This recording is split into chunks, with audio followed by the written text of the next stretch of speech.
Conversando Entrevistas es auspiciado por Comuna de Melingüe, Varsovia Delivery, Carnicería Doña Quita, Servicios Eléctricos Bonino, Joyería y Relojería Agostini, Librería El Copista.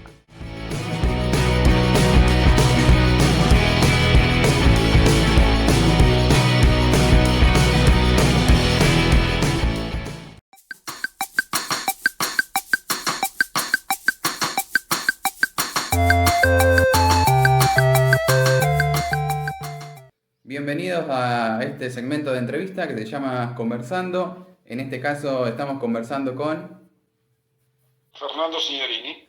Fernando. Muchísimas gracias por esta entrevista. Te estoy hablando desde Melingüe, Santa Fe.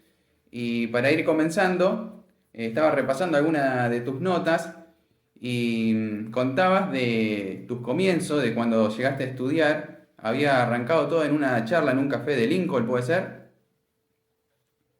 Sí, fue así. Una noche de lluvia de domingo con un amigo y bueno, al rato llegó otro, estaban ya por cerrar y entonces tomó un café y se fue rápido porque al otro día nos dijo que tenía que ir a inscribirse a la carrera de profesor nacional de educación física que se abría en el Instituto Nuestra Señora en el año 71. Y bueno, y cuando él se fue, nos quedamos pensando cómo será eso, y uno de los dos dijo que sería bueno para eso, y el otro respondió, no, bueno, sería yo, y planteamos una especie de desafío. Bueno, está bien, vamos a anotarlo, mañana te paso a buscar, y así fue, nos anotamos, así de casualidad, de pura casualidad y de curiosidad, y también por el orgullo de por medio, obviamente. Y ahí empezamos a estudiar los dos y los dos nos recibimos, ¿no? Y eso te quería preguntar, cómo fue la historia de esos dos amigos? ¿Llegaron también a recibirse? Sí.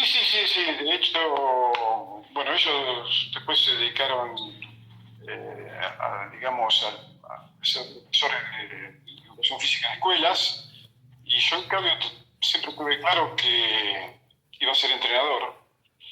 Y desde un primer momento definía el tenis como deporte individual y el fútbol como deporte de conjunto, y nunca me moví de ahí, si bien tenis lo dejé hace muchísimo tiempo y puse todo, digamos, toda la pasión y el interés en el fútbol, en la preparación de futbolista, ¿no? Vos sabés que perdón si te estoy tuteando, No, no.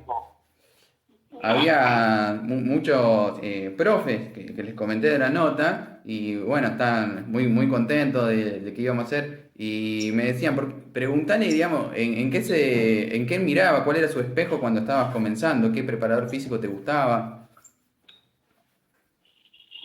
No, bueno, en ese momento prácticamente el preparador, salvo, creo que uno de los primeros fue Mogileski en Pele, después fue Kittenmacher en Estudiantes de La Plata, pero en realidad, bueno, y después, claro, Ricardo Pizzarotti.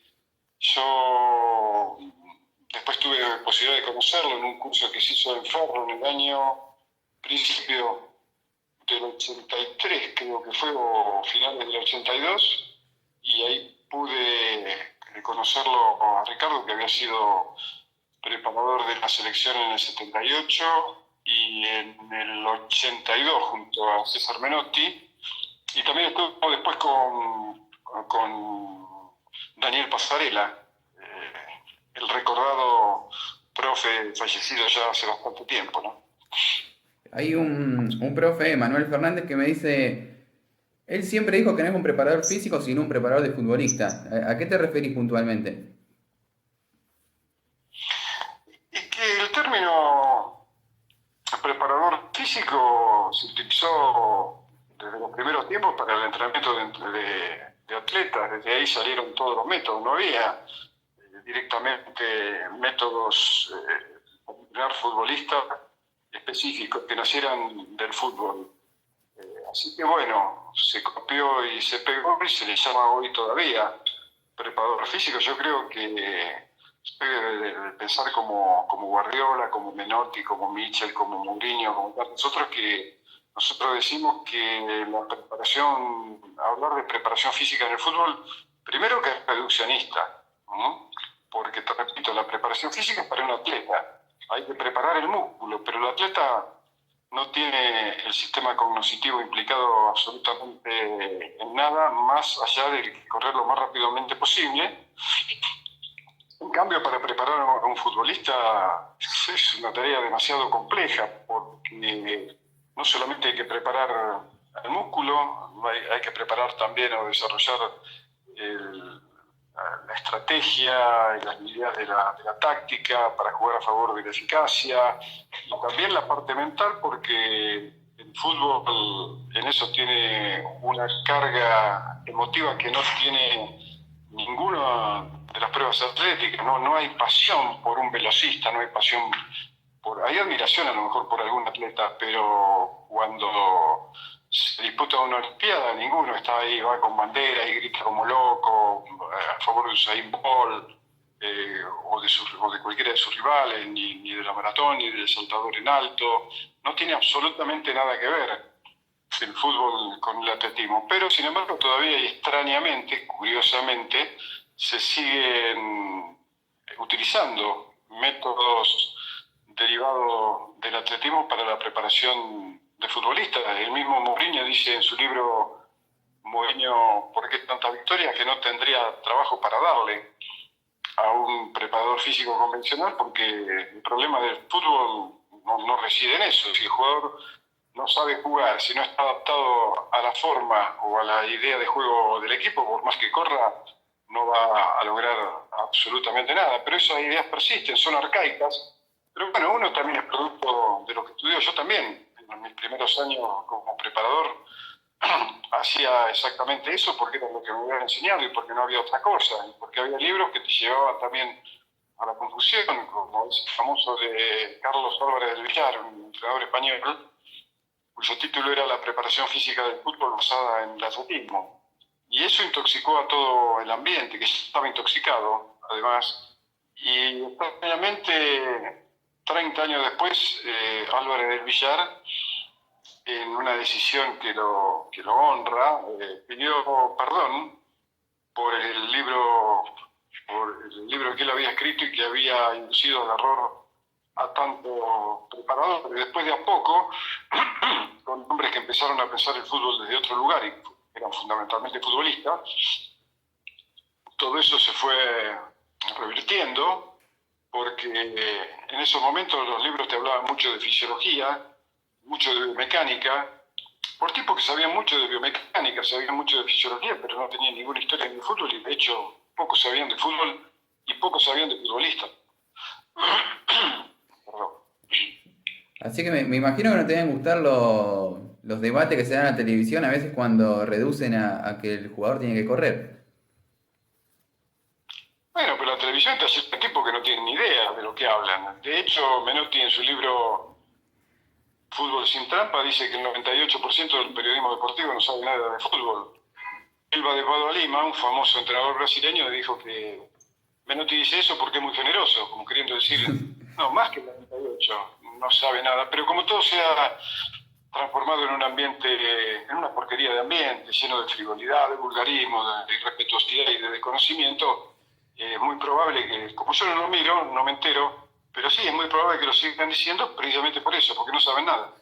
Vos decías de algo del ambiente y cómo se hace también para preparar jóvenes que están por llegar a primera en un ambiente en donde la victoria y la derrota, ¿no? Viste, si ganás sos el mejor y si perdés sos el peor.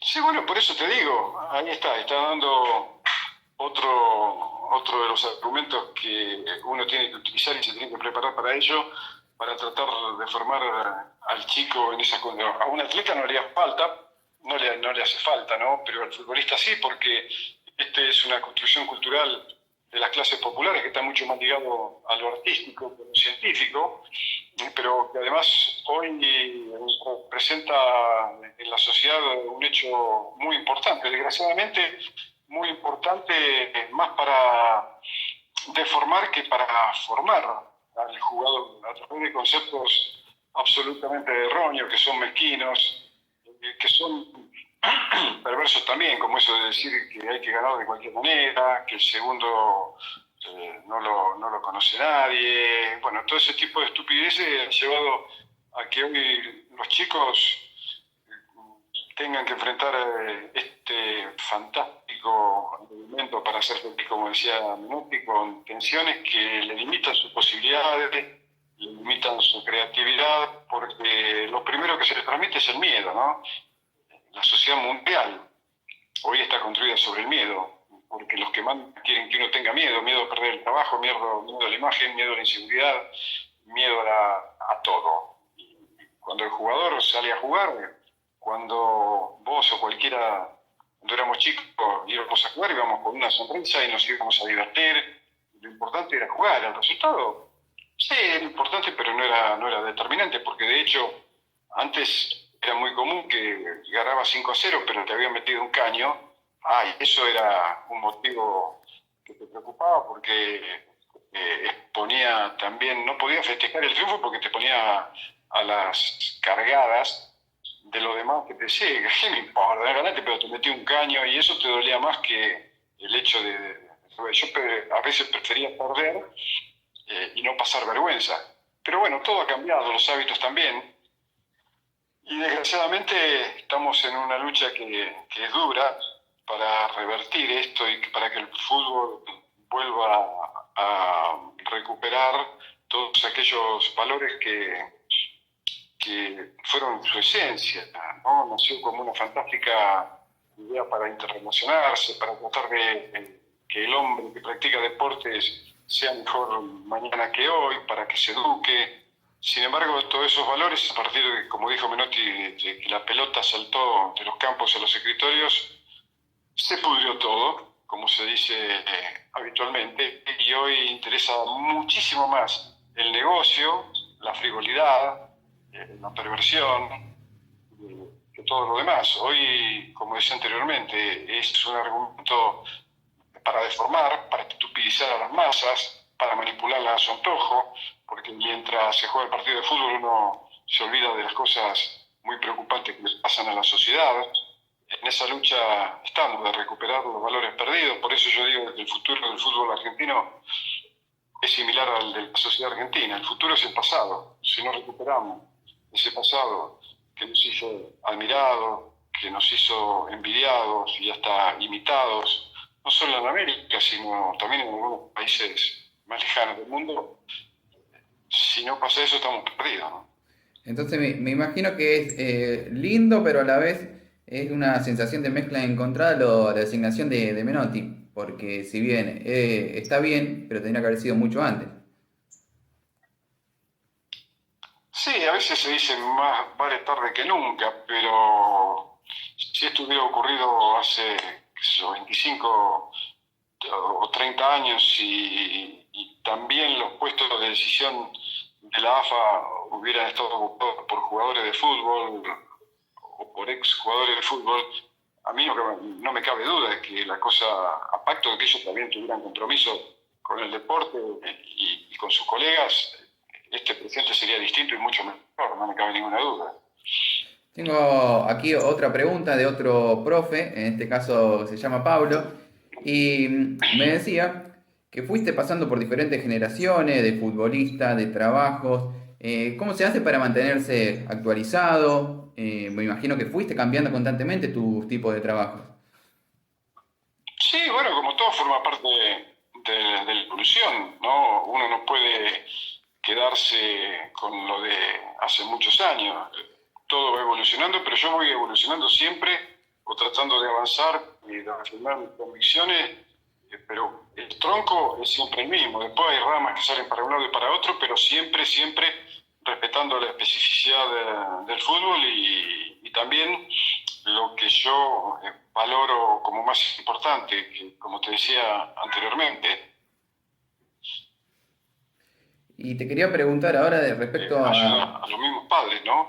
A tratar de... No, no, perdón, te había interrumpido. No, ¿me decías algo?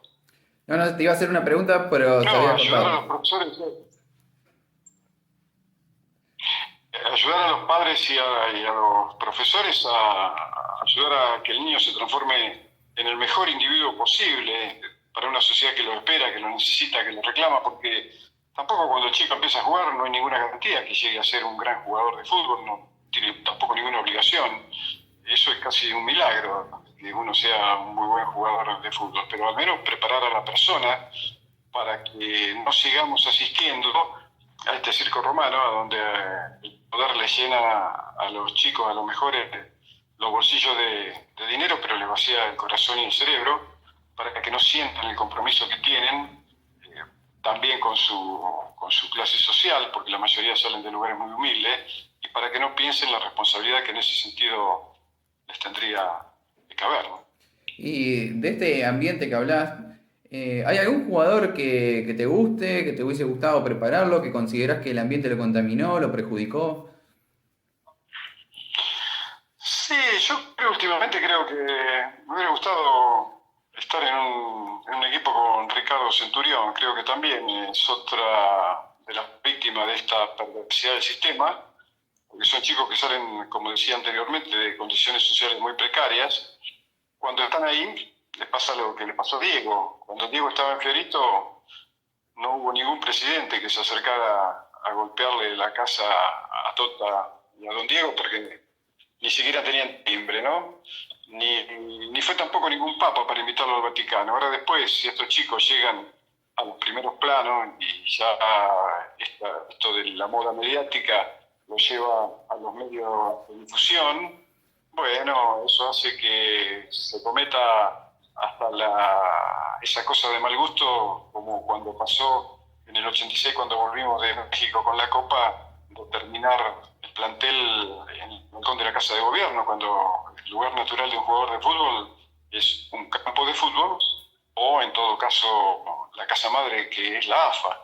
Sin embargo, la instrumentalización que se hace, más allá de quién sea el que ejerza el poder o el partido político que esté en ese momento, en eso se igualan todos. Hay una gran instrumentalización del jugador de fútbol, que después, como siempre, cuando ya el demonio no tiene más jugo, le pasa como, qué sé yo, como le ha pasado a Tanto, como le ha pasado a Diego también, ¿no? Había otra pregunta que tenía para hacerte. Nombraste a Diego, pero también quería incluirlo a Messi. No voy a caer en la comparación de quién es mejor, sino qué me podés destacar de cada uno, hablando de lo físico.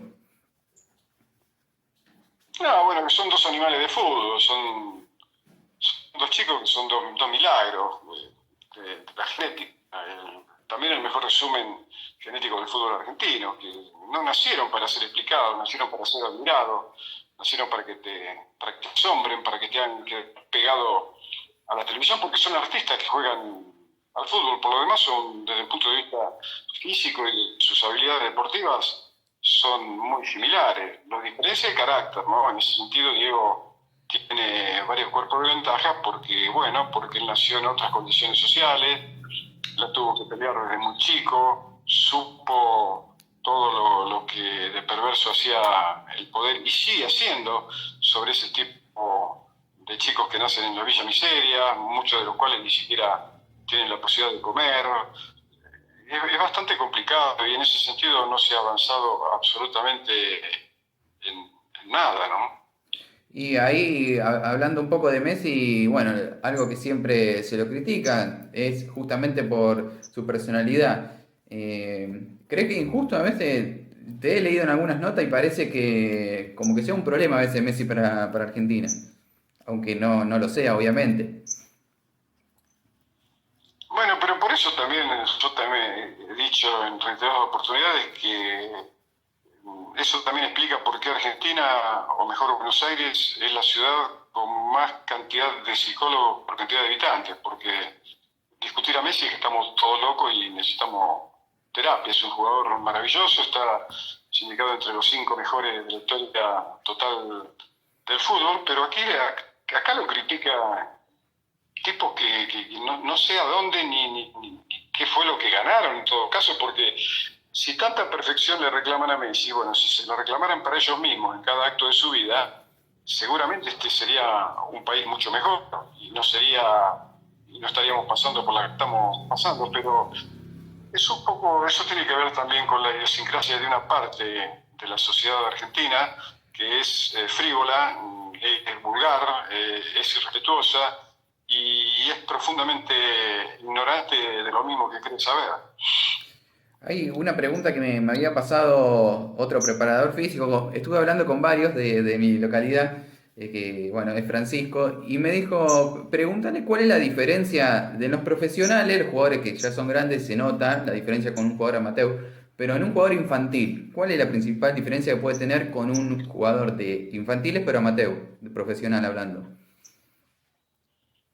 Bueno, no, si son infantiles no son profesionales. Ahora, la diferencia está simplemente dada por Rubén Rossi, por ejemplo, tiene una frase que es maravillosa, que dice que él estuvo muchos años trabajando como director del fútbol formativo en River, después estuvo en Colón, estuvo en Quilmes también. Fue campeón del mundo juvenil junto con Diego en el 79, y él dice que cuando él va a buscar un jugador, ¿qué es lo que busca? Lo que él no le puede dar. ¿Te das cuenta? El jugador ya lo tiene. Es como ir a buscar, lo encontrás a Messi, a Diego, a Riquelme, a Redondo, a Houseman, a Orseguita. Entonces, ese es el primero que va a elegir, porque no hay que ser muy ducho también para darse cuenta de que juegan un fenómeno. La diferencia siempre está dada por las condiciones naturales. Ahora, si después el jugador crece y le incorpora conocimientos conceptuales que le ayuden a resolver la mayor cantidad de situaciones a favor de la eficacia en cualquier lugar de la cancha, en cualquier lugar del terreno, bueno, ahí entonces tenés al crack. Lo que diferencia a los grandes jugadores no es que sean veloces, porque Riquelme no lo era, Valderrama tampoco, el mismo Fernando Redondo, no es la velocidad, no es la fuerza, porque entonces ¿cómo haría Iniesta para transformarse casi prácticamente en el mejor jugador del mundo? O tantos jugadores, o Xavi, o Pablo Aimar.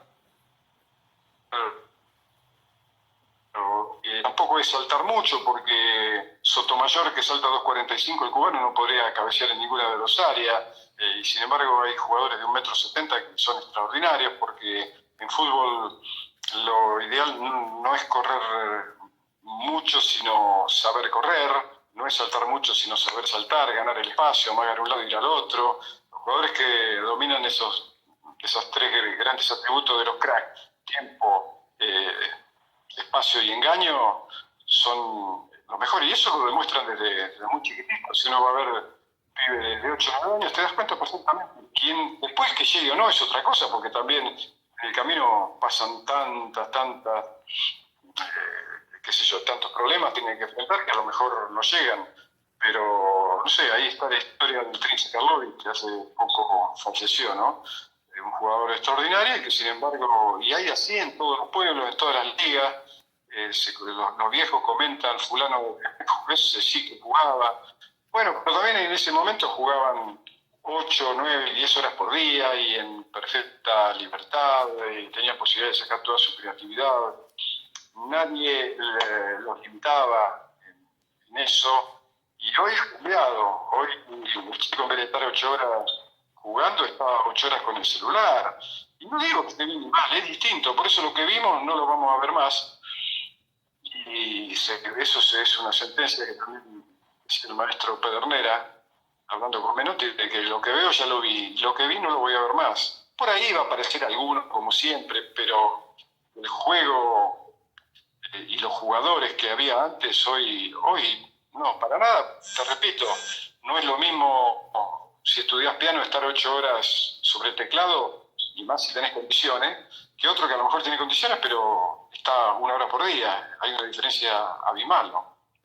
Y hay algo que te quería mencionar sobre lo que estabas comentando. ¿Hay alguna forma de recuperar el potrero? ¿Crees que ya es algo que pasó, por así decirlo? ¿O se puede cambiar eso? Sí, se puede recuperar el potrero haciendo las cosas en las canchas. Ahora ya no hay baldíos, pero la cancha, en definitiva, el potrero era una cancha de muy mal estado. El problema sería volver a hacer o permitirle hacer a los chicos, o sugerirle hacer las cosas que se hacían en ese entonces. vivir en medio de la naturaleza, qué sé yo, trepar. En ese momento caminábamos por arriba de las tapiales, a ver si, porque la pelota se iba a la casa del vecino, la picardía, el desparpajo, el jugar por jugar, el estar permanentemente desafiándose a uno mismo, jugando solo, jugando 1 contra 1, 2 contra 1, como sea, tirando paredes con la maceta. Pero bueno, hoy las prioridades de la sociedad son otras. Hoy el que no estudia, el que no se especializa, la va a tener bastante difícil, salvo claro, que tenga talento natural para un deporte que no es que ser el fútbol, y desde ese punto de vista desde el perfil material, digamos, de la vida de cada uno puede tener éxito, pero el tema es que además de ser un buen deportista hay que ayudarlo a que sea el mejor ser humano posible, porque si no van a ser, como muchas veces ocurre, tipos profundamente infelices en cuanto dejan el fútbol, porque en definitiva lo único que tienen es plata, ¿no? Hay una última pregunta ya para ir liberándote, Fernando. ¿Algún preparador físico o algo que te esté gustando, como estés trabajando en la actualidad? No, mirá, yo no tengo muchos amigos, de hecho, qué sé yo, Pablo Dolce en River, Gustavo Roberti, que estuvo mucho tiempo con los Roberena, bueno, ahora está en Dubái. Pero bueno, yo hago otra cosa, ¿no? Yo, digamos, desarrollé un método propio basado en las enseñanzas, qué sé yo, de Menotti, del doctor Oliva en su momento, después de charlas con Ángel Capa, con Alfredo Di Stefano, con el Cabezón Sibori, que me llevaron por otros caminos, porque yo en los institutos estudiaba lo que te enseñan todos, y si yo no hubiera viajado a Europa y me hubiera juntado con esta gente, hubiera hecho lo mismo que hacen todos, porque también hay que ver que en el fútbol en ese sentido es muy injusto, porque aunque uno haga todo mal, si tenés grandes jugadores y un poco de suerte podés ganar todo, pero eso en definitiva es lo que a mí menos me importa. A mí me gusta más que nada, como siempre digo, que entrenar antes que nada es educar. Después si gano mejor, pero como ganar no es nunca una obligación, es siempre una posibilidad, es una ambición que uno tiene, pero no te puede traumar. Lo que sí no te puede permitir el lujo de, si defendés un color, una camiseta, de no dar el máximo de vos mismo. El desafío está dado con uno mismo, por más que uno sea un jugador del grupo. Para ir cerrando, ¿alguna anécdota que tengas de Sudáfrica 2010? De haber compartido nada más y nada menos con Diego y con Messi. No, bueno, lo fundamental hoy casualmente en una nota anterior decía que así como generalmente se dice que el único paisaje más lindo que una mujer hermosa son dos mujeres hermosas, bueno, el único paisaje más lindo que ver a Diego en una cancha de fútbol es ver a Diego y a Messi en la misma cancha de fútbol. Y yo tuve ese enorme placer de estar y de compartir con ellos toda la fase previa en los partidos eliminatorios, en algunos amistosos, y después durante los 43 días del Mundial. Fernando, te agradezco muchísimo por esta entrevista y bueno, lo mejor para tu vida y te mando un abrazo grande.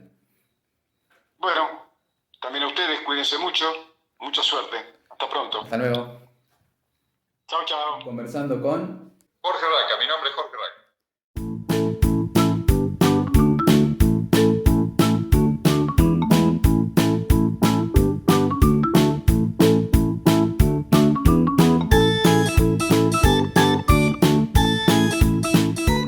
Conversando Entrevistas es auspiciado por Comuna de Melingüe, Varsovia Delivery, Carnicería Doña Quita, Servicios Eléctricos Bonino, Joyería y Relojería Agostini, Librería El Copista.